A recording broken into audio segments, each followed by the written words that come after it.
Sir, regarding po sa 2019 novel coronavirus, meron po bang marching orders ang Pangulo? At ano-ano po ang protocol and directives sa mga airports kung saan pwedeng pumasok yung mga may sintomas ng bagong misteryosong virus I po? talked with Secretary Duque and he said that we are on top of the situation. Papasok na sa Pilipinas ang 2019 novel coronavirus. Yan ang kinupirma ng Department of Health ngayong araw. Ang kauna-unahang kaso ng nCoV, isang babaeng Chinese mula sa Wuhan, China. Pero sir, mabilis po yung pagkalat ng virus sa Asia at meron na rin pong confirmed case sa US.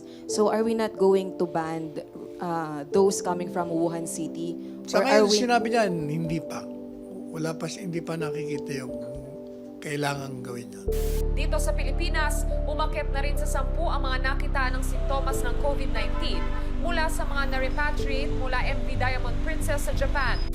Sa datos ng DOH noong March 31, may 2,084 na COVID-19 patients na tayo. Abot na sa 8,488 ang mga nagpositibo sa COVID-19 sa bansa. Umabot na sa 37,514. Palo na po sa 98,232. 224,264 na, 314,079, Kaso ng COVID-19, mahigit 380,000 na, 432,925, mahigit 475,000. Lampas na sa 527,000. Umabot na po sa higit na 575,000. 756,199.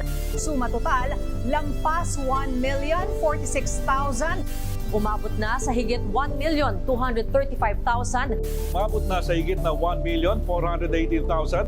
Kaya sa kabuuan, 1,597,000 na ang COVID cases ng Pilipinas. Nasa mahigit 63.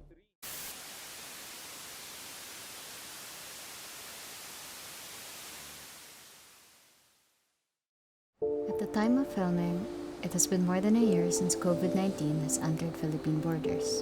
Since then, the deadly virus has claimed more than 30,000 Filipino lives so far as of August 2021. The COVID-19 pandemic was caused by a new strain of coronavirus, which was named SARS-CoV-2. The first cases of the virus originated from Wuhan, China, and such events unfolding were reported to the world in December 2019. The event had caught the world's attention as China had been brought to its knees with Chinese citizens begging for help on the news and social media. Developments of the epidemic in Wuhan at the time had already caught the attention of Philippine media outlets. One might think in 2019 that this event wouldn't concern the Philippines, but eventually in January of the next year, the virus had made its way into the country. This was another grueling development for the country after Taal volcano had just devastated parts of Luzon earlier in the same month. The first recorded cases of the virus in the Philippines were a Chinese couple who had flown into the country from Wuhan, the ground zero of the looming pandemic. This would then become the start of the series of local transmissions of the virus, and the Philippines then recorded the first international COVID-19 related death outside China. Community quarantine is hereby imposed in the entire of Metro Manila. In other areas, the LGUs are advised to abide by the following guidelines, imposing localized community quarantine in the respective jurisdiction.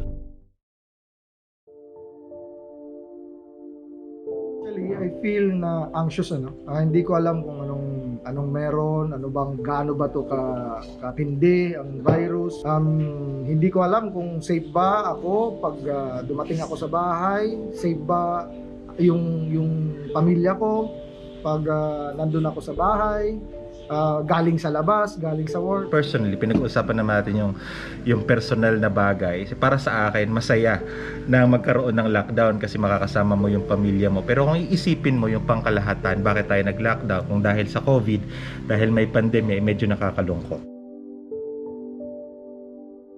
Kahit may pandemic, kahit delikado, maraming risks, kaya lang kailangan lumabas Una, siyempre nagtatrabaho. Kailangan kumayod para may makain ng pamilya. Sa trabaho ko bilang isang public servant, ay kailangan din nating lumabas, kailangan natin magronda, kailangan natin alalayan ng mga frontliners. So bilang public servant, lumalabas ako para sa trabaho. Lumalabas ako dahil sa aking trabaho. Siyempre, kailangan ko rin mga pangangailangan ko, pangangailangan ng aking pamilya. Kailangan ng tao lumabas kasi kailangan ng magtrabaho para kumita ng pera, makakain. Kung hindi lalabas, gugutom. Yung mga otoridad, may bit naman na nagpapatupad. Nga lang, yung mga tao hindi sumusunod. Ang kailangan ng tao kasi yung tulong. So hindi naman lahat ng tao nabibigyan or may mga importanteng laging ginagawa yung mga tao. Kaya lumalabas yung mga tao. Kailangan yung sarili nila yung magigpit para iwasan na lumabas ng bahay kung hindi man lang masyadong importante. Iwasan na lumabas ng bahay kung hindi man lang masyadong importante.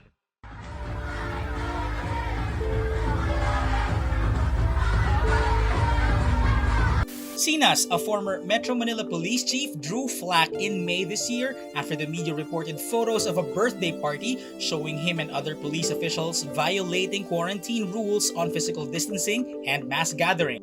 But vaccinations have slowed down due to delayed shipments, including the bulk of supply from the COVAX facility expected in March, but rescheduled to April and now to May.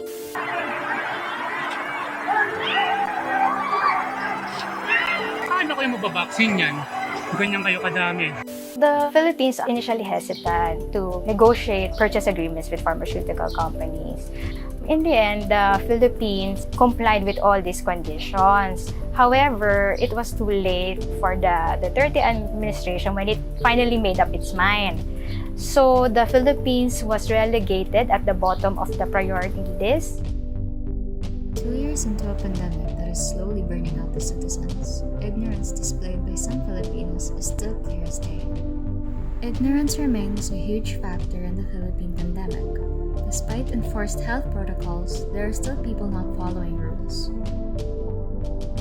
Filipinos are left to wonder how the country's pandemic situation will develop every passing day. Most would turn to news media outlets only to inform them how the COVID numbers are doing and why violators break the rules the way they do.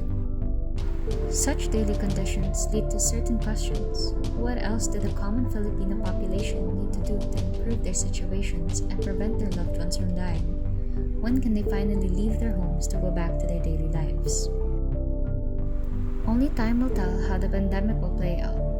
Although in the midst of all that has been said and done under the Philippine COVID-19 pandemic era, Filipinos are only left to ask themselves, has the entirety of Philippine society done everything it possibly could for the past year and a half?